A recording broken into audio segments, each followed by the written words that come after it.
100కు పైగా దీర్ఘకాలిక సమస్యలకు ఎటువంటి ఆపరేషన్ దుష్ప్రభావాలు లేకుండా హోమియోపతి చికిత్స.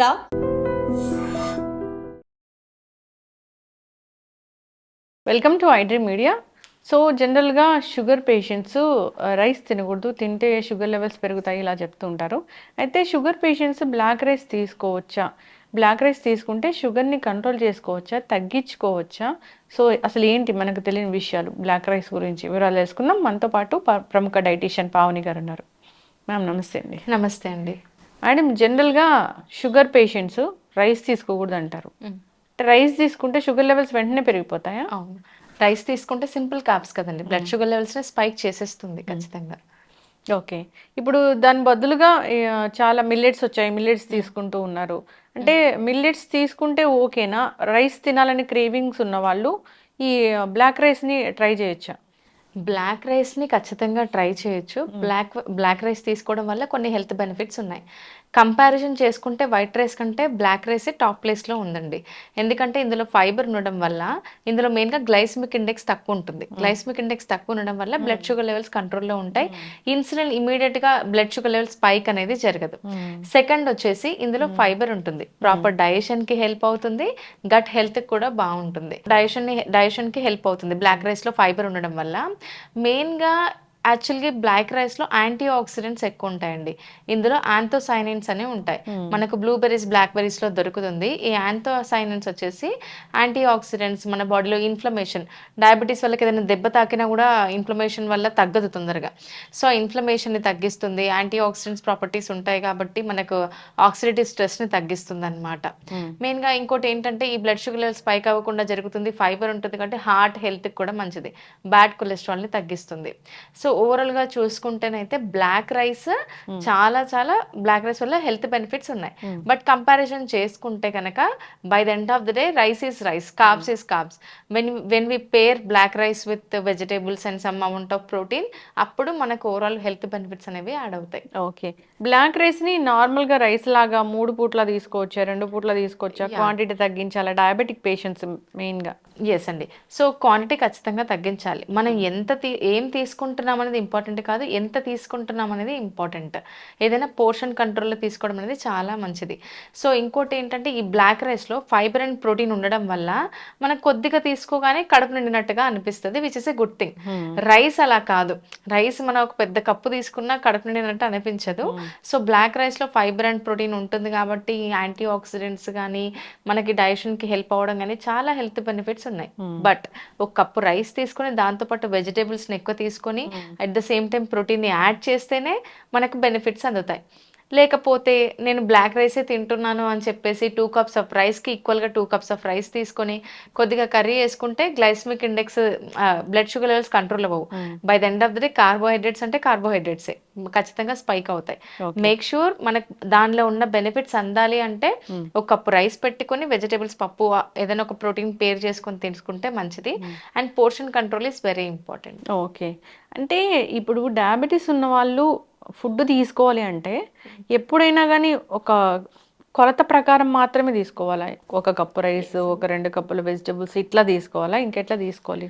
By the end of the day చూడండి, మనము డయాబెటీస్ని కంట్రోల్ చేయాలన్నా, ఏ లైఫ్ స్టైల్ డిజార్డర్ని కంట్రోల్ చేయాలన్నా క్వాంటిఫైడ్ న్యూట్రిషన్ అనేది చాలా చాలా ఇంపార్టెంట్.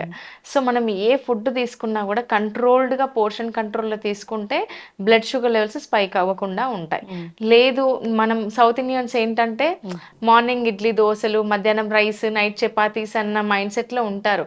ఈవెన్ ఒక కప్పు రైస్లో ఎన్ని క్యాలరీస్ ఉంటాయో ఈవెన్ ఒక కప్పు చపాతీ పిండిలో కూడా అన్ని క్యాలరీస్ ఉంటాయి. సో చపాతీ, ఒక కప్పు రైస్కి బదులుగా 4-5 చపాతీలు తింటారంటే షుగర్ లెవెల్స్ ఏం కంట్రోల్ అవ్వండి. సో కార్బ్స్ని కంట్రోల్ చేస్తూ మీరు అన్నట్టుగా వెజిటేబుల్స్ ఎక్కువ తీసుకొని ప్రోటీన్ని పేర్ చేస్తేనే మనకు బ్లడ్ షుగర్ లెవెల్స్ కంట్రోల్ అవుతాయి. ఇలా చాలా మంది ప్రీ డయాబెటిక్ స్టేజ్లో ఉన్న వాళ్ళు ఈ క్వాంటిఫైడ్ న్యూట్రిషన్ ఫాలో అయ్యి డయాబెటీస్ని రివర్స్ కూడా చేసుకోవచ్చు. ఓకే, రివర్స్ అంటే మొత్తం తగ్గించుకోవచ్చు? యా, మొత్తం తగ్గించుకోవచ్చు. ఎట్లా?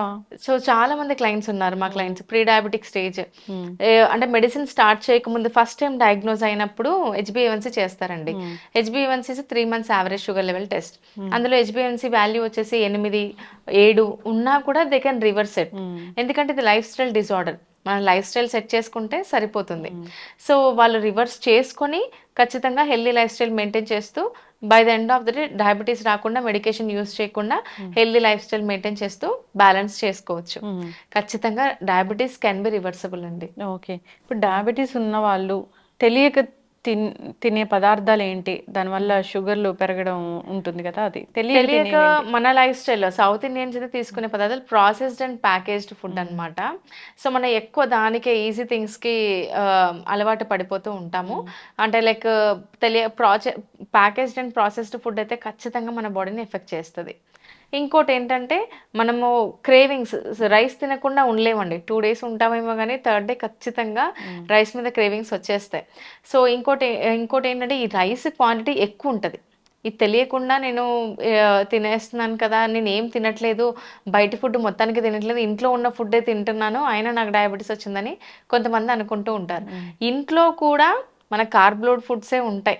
సో రైస్ అయినా చపాతీ అయినా ఏదైనా ఎప్పుడు మరి ఇది ఓవర్కమ్ చేయొచ్చు అంటే, సపోజ్ చపాతీ తీసుకుంటున్నారు అనుకోండి, అందులో సోయా చంక్స్ ఫ్లోర్ యాడ్ చేసేసి దాంతో చపాతీ చేయడం వల్ల ప్రోటీన్ యాడ్ అవుతుంది కాబట్టి షుగర్ లెవెల్స్ స్పైక్ అవ్వదు, ఈవెన్ డయాబెటీస్ వచ్చే ఛాన్సెస్ ఉండవు. ఎప్పుడైనా కార్బ్స్ని తగ్గించుకుంటూ మెయింటైన్ చేయాలి. మనకు తెలియకుండా తీసుకునేది మెయిన్గా కార్బోహైడ్రేట్స్. సెకండ్ వచ్చేసి స్వీట్స్. ఇంతకుముందు ఏంటంటే ఫంక్షన్స్ అప్పుడు మన తాత వాళ్ళ టైంలో కానీ ఎప్పుడైనా ఇంట్లో శుభకార్యం అయితేనే స్వీట్ చేసేవాళ్ళు. ఇప్పుడు ఏమవుతుందంటే ఎప్పుడు ఇష్టం వచ్చినప్పుడల్లా స్వీట్స్, ఐస్ క్రీమ్స్ ఆర్డర్ పెట్టేసుకుంటే వచ్చేస్తాయి. ఎక్కడైనా సరే వీధికి స్వీట్ షాప్స్ ఉన్నాయి, మనం ఇష్టం వచ్చినట్టుగా ఇవి ఇంటేక్ చేస్తూనే ఉంటాం. సో ఇది ఒకటి. ఇంకోటి హోమ్ మేడ్ అని చెప్పేసి చాలా మనకు అదైపోతుంది. సపోజ్ బయట కేక్స్ చాలా అసలు మంచిది కాదు, హోమ్ మేడ్ కేక్స్ మంచిదని చెప్పేసి ఇంట్లో కూడా కేక్స్ తీసుకుంటూ ఉంటాం. హోమ్ మేడ్ కేక్లో కూడా జాగరీ అయితే యాడ్ చేస్తారు కదండి, ఈవెన్ షుగర్ యాడ్ చేయకున్నా కూడా అది కూడా ఇండైరెక్ట్గా షుగరే కదా. సో షుగర్ ఎక్కువ తీసుకోవడం వల్ల ఇండైరెక్ట్ షుగర్ అనమాట. అంటే ప్రాసెస్డ్ ఫుడ్లో కూడా మనకు షుగర్ అనేది యాడ్ చేస్తారు. ఇప్పుడు టొమాటో కెచప్ ఉంది, అది టొమాటో కెచప్ అంటారు, అందులో షుగర్ కంటెంట్ ఉంటుంది, 2 months సాల్ట్ కంటెంట్ ఉంటుంది. And packaged food, suppose readymade noodles కానీ కంప్లీట్గా కార్బోహైడ్రేట్స్, కంప్లీట్ మైదా. మన తినడానికి తీయగా ఉంటేనే మన స్వీట్స్ తీసుకుంటామని అనుకుంటాం, కానీ తినడానికి తీయగా లేకున్నా కూడా కార్బోహైడ్రేట్స్ ప్రజెంట్ ఉన్న ఫుడ్స్ తెలియకుండా తీసుకొని దానివల్ల కూడా చాలామంది డయాబెటీస్ బారిన పడడం, వెయిట్ గెయిన్ అవ్వడం చేస్తూ ఉంటారు. ఎస్, ఖచ్చితంగా అండి, చాలా చక్కగా చెప్పారు. అంటే డయాబెటీస్ ఉన్న వాళ్ళు రైస్ తీసుకునే విషయంలో జాగ్రత్తగా ఉండాలి. ఎప్పుడైనా కానీ రైస్ తినాలి అనే క్రేవింగ్ ఉంది, అసలు తగ్గించుకోలేకపోతున్నాం అన్నప్పుడు బ్లాక్ రైస్ని వాళ్ళు ట్రై చేయొచ్చు అండి. ఏ రైస్ అయినా కానీ రైసే, కార్బోహైడ్రేటే కాబట్టి క్వాంటిటీ అనేది ఖచ్చితంగా చెక్ చేసుకొని తీసుకుంటూ ఉండాలి. డయాబెటీస్ రివర్స్ చేసుకోవచ్చు. మీ దగ్గర రకరకాల ప్యాకేజెస్ ఉన్నాయి, మంచి మంచి డైట్స్ ఉన్నాయి, ఒకసారి ఫాలో అవ్వాలని కోరుకుందాం. చాలా చక్కటి ఇన్ఫర్మేషన్, ధన్యవాదాలు. థ్యాంక్ యూ అండి. And for more videos, Please subscribe to iDream. Please subscribe to iDream. Please subscribe iDream. And please subscribe to iDream. For more videos, subscribe to iDream. please like, share and subscribe to the channel. Congratulations, iDream. subscribe to iDream. Subscribe to iDream. So subscribe to iDream Media. iDream की iDream team अंदर की huge congratulations. Please subscribe iDream Media. Please subscribe to iDream. Subscribe iDream. Please subscribe to iDream. iDream అంటే నా కళల channel subscribe చేసుకున్నారు, నోరు తిరుగుతలేదు, మీరైతే గంట గుర్తు కొట్టండి. For more such videos, please subscribe to iDream. Subscribe to iDream. Please subscribe to iDream. Please subscribe iDream Media. Please do subscribe to iDream. Please subscribe to iDream Media. For best entertainment and information, please subscribe iDream. And don't forget to subscribe to iDream.